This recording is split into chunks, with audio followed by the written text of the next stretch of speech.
Welcome class, I am Mr. Offsleep, Mr. Goodnight Offsleep. Today we're going to dive into the world of math. Are you ready for some excitement? I hope you're all prepared because we're about to embark on a not-so-thrilling journey. Let's get started and try to stay awake, shall we? Today we're going to talk about algebra. It's all about equations which are like puzzles with letters instead of numbers. We have variables like x and y that want us to find their values. Sounds thrilling, doesn't it? Look at this equation. X plus y equals z. Can you feel the excitement building up? I bet you're excited to find out what x is, right? Well, get ready because we're going to solve for x. Hold on to your seats.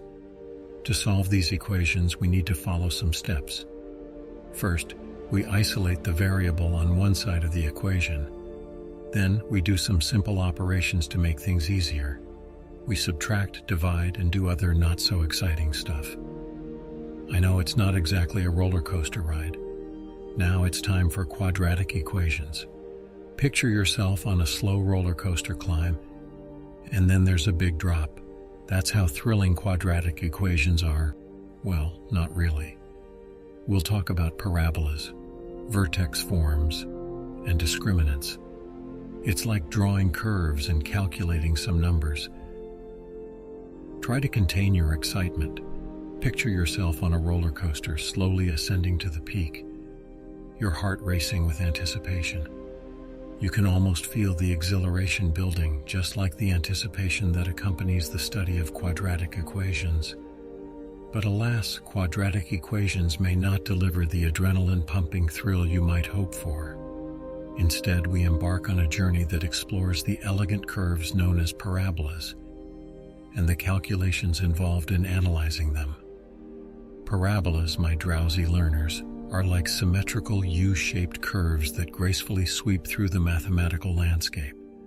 They can represent a variety of phenomena, from the path of a thrown object to the trajectory of a bouncing ball. We will uncover the mysteries of parabolas, examining their vertex, the point where the curve reaches its minimum or maximum, and discovering the forms and equations that describe their graceful arcs. As we delve deeper, we encounter vertex forms, a way to express quadratic equations that allows us to discern the location of the vertex and other significant points along the parabolic curve. It's like drawing curves on a graph and using these mathematical representations to make sense of the parabolic world around us. The excitement may be difficult to contain, but fear not, for the tranquil nature of quadratic equations will soon bring peace to your weary minds. But wait, there's more. The world of quadratic equations unveils the mysterious discriminant, a term that helps us discern the nature of the solutions they offer. Like a secret code, the discriminant holds the key to understanding whether a quadratic equation has two real solutions, one real solution, or even no real solutions at all. It's like unraveling a puzzle, using the numbers within the equation to decipher the possible outcomes. Now, my drowsy companions, you may find it challenging to maintain your enthusiasm for quadratic equations, but fear not. The tranquility of quadratic exploration lies in the steady rhythm of drawing curves, calculating coefficients, and analyzing the behavior of parabolas. Although the adrenaline rush may not be present, the elegance and predictability of quadratic equations provide a serene landscape for mathematical exploration. As you journey deeper into the world of quadratic equations, may the peaceful nature of parabolas and their accompanying calculations bring you tranquility. Embrace the symmetrical beauty of these curves, and let the rhythmic computations guide you towards a state of mathematical serenity. Next, let's talk about statistics. We'll discuss things like mean, median, and mode. It's all about finding averages and stuff. Can you feel the thrill? No? That's okay, because statistics isn't exactly an adrenaline-pumping adventure. We also have probability. It's all about calculating the chances of something happening. It's like guessing, but with numbers. Sounds fascinating, doesn't it? Well, maybe not. In the vast landscape of statistics, we seek to understand and make sense of data, the information that surrounds us in the form of numbers, measurements, and observations. Through the pursuit of mean, median, and mode, we grasp at the essence of a data set, searching for that elusive central tendency. Mean, my drowsy learners, is the average value, obtained by summing up all the numbers in a data set and dividing by the total count. It represents the balancing point, the equilibrium amidst the numerical chaos. However, this pursuit of balance may not ignite a fire within you, and that's all right. Statistics is a realm where calmness prevails. Next, we encounter the enigmatic median, a value that lies at the exact middle of a data set when it is arranged in ascending or descending order. It represents the dividing line, splitting the data into two equal halves. Ah, the intrigue of dividing and conquering numbers in search of symmetry and balance. But let us not allow the excitement to overwhelm us. And then there is the mode, the value that appears most frequently within a data set. It is like identifying the recurring characters in a story, the ones that capture our attention by their sheer repetition. As we unravel the mystery of the mode, we gain insights into the patterns and tendencies hidden within the numbers. But let us not forget the enthralling realm of probability.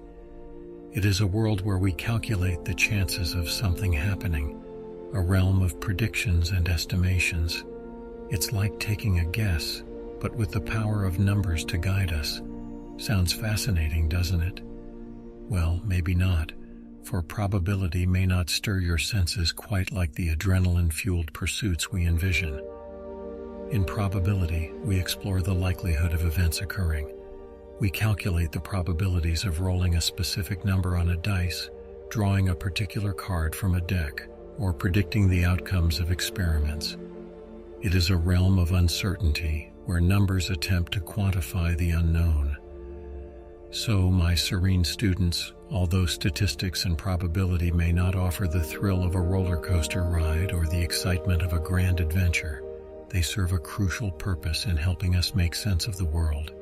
They provide us with tools to analyze data, draw meaningful conclusions, and make informed decisions. Dear students, it appears that the fascinating world of math has worked its magic, as many of you have succumbed to the soothing embrace of sleep. How delightful it is to witness your peaceful slumber in the midst of our mathematical endeavors. As we venture further into the realm of calculus, prepare yourselves for a realm of profound monotony. We will embark on a journey through limits, derivatives, and integrals, concepts that will gently lull you into a state of blissful slumber.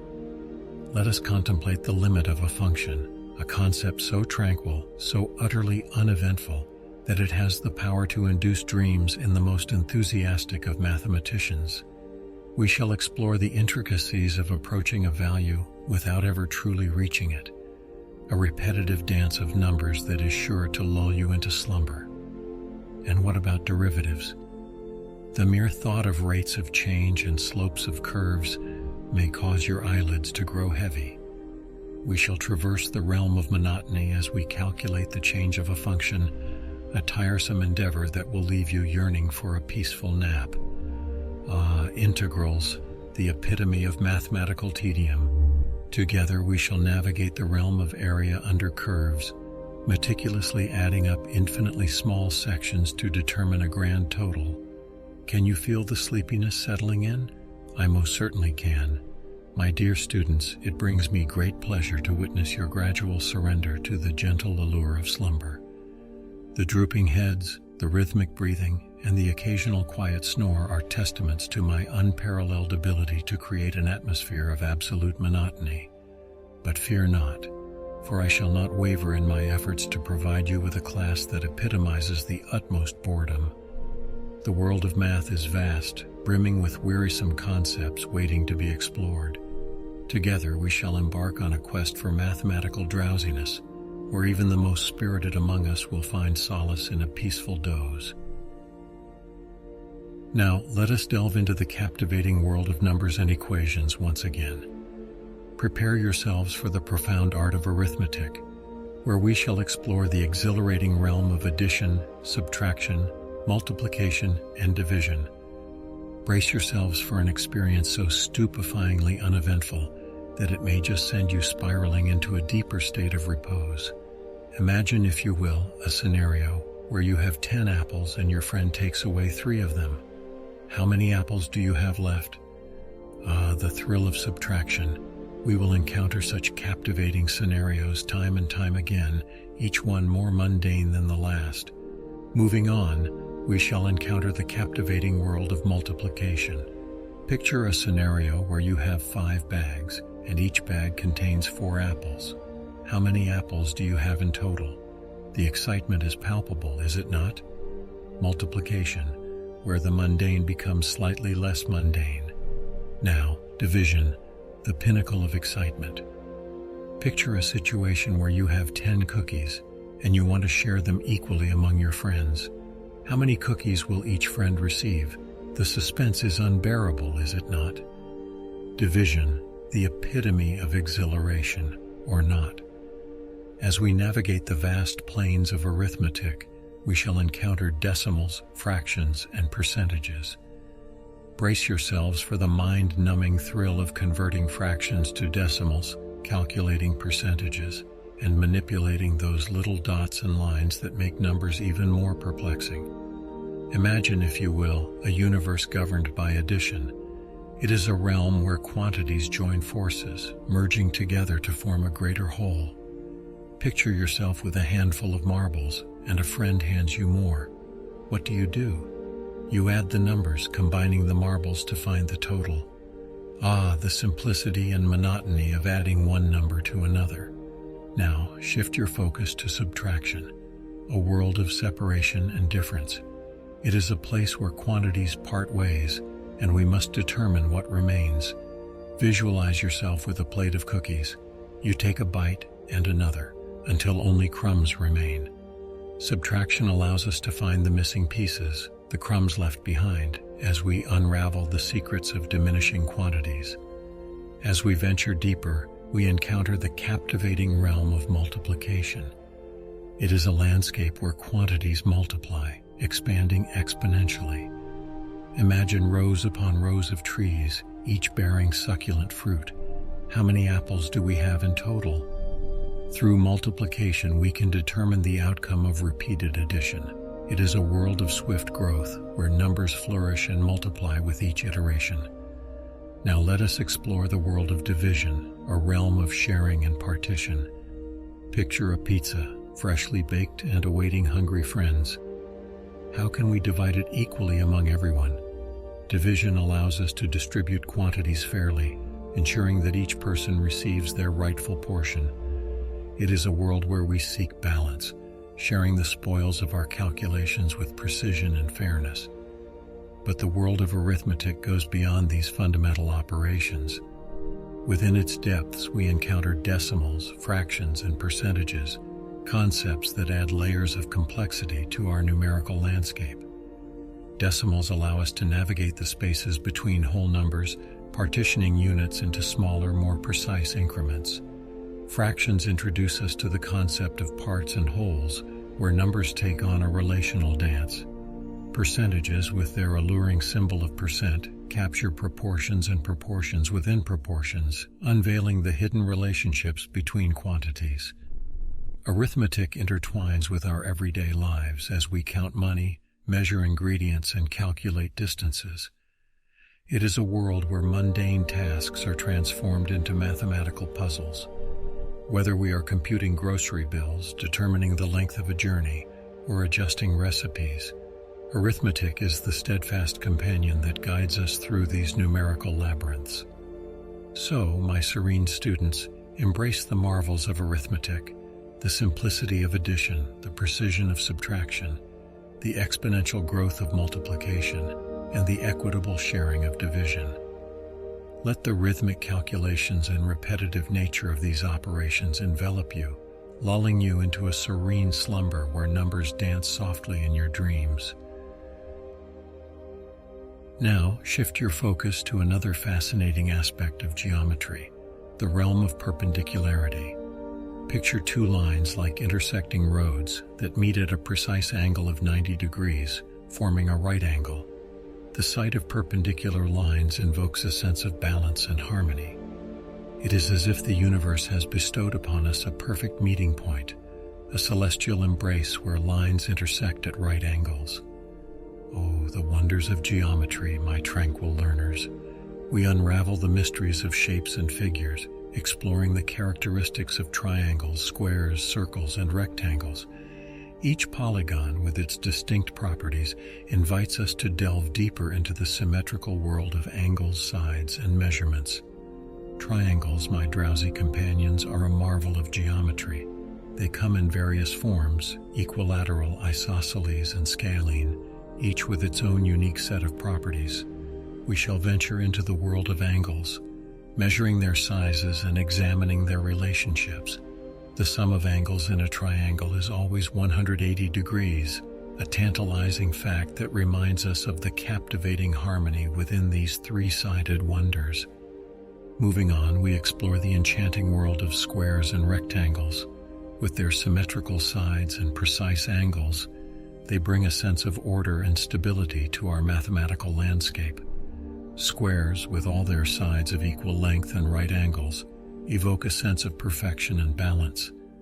Rectangles, on the other hand, offer us the allure of varying side lengths, while still maintaining those delightful right angles. And let us not forget the captivating beauty of circles within the realm of geometry. With their infinite curves, circles stand as a symbol of perfection and symmetry. We embrace their radiant curves, calculating their circumferences and exploring the mysteries of their areas. It is within the realm of circles that we find the mesmerizing concept of pi, a constant that connects us to the infinite nature of these rounded wonders. As we navigate the realm of geometry, my serene students, I understand if the excitement may wane, giving way to a peaceful drowsiness. The precision and intricacy of angles, lines, and shapes can evoke a sense of calm and tranquility. Geometry, with its symmetrical beauty and predictable patterns, creates a serene sanctuary within the realm of mathematics. So, as you surrender further to the soothing embrace of geometry, may your dreams be filled with the harmonious interplay of parallel lines, the perfection of right angles, and the enchanting curves of circles. Rest well, for tomorrow we shall awaken to continue our exploration through the captivating world of mathematics. If you're still awake, I admire your willpower, but can you really withstand my other video? You can subscribe and watch my other video. Have a great night of sleep.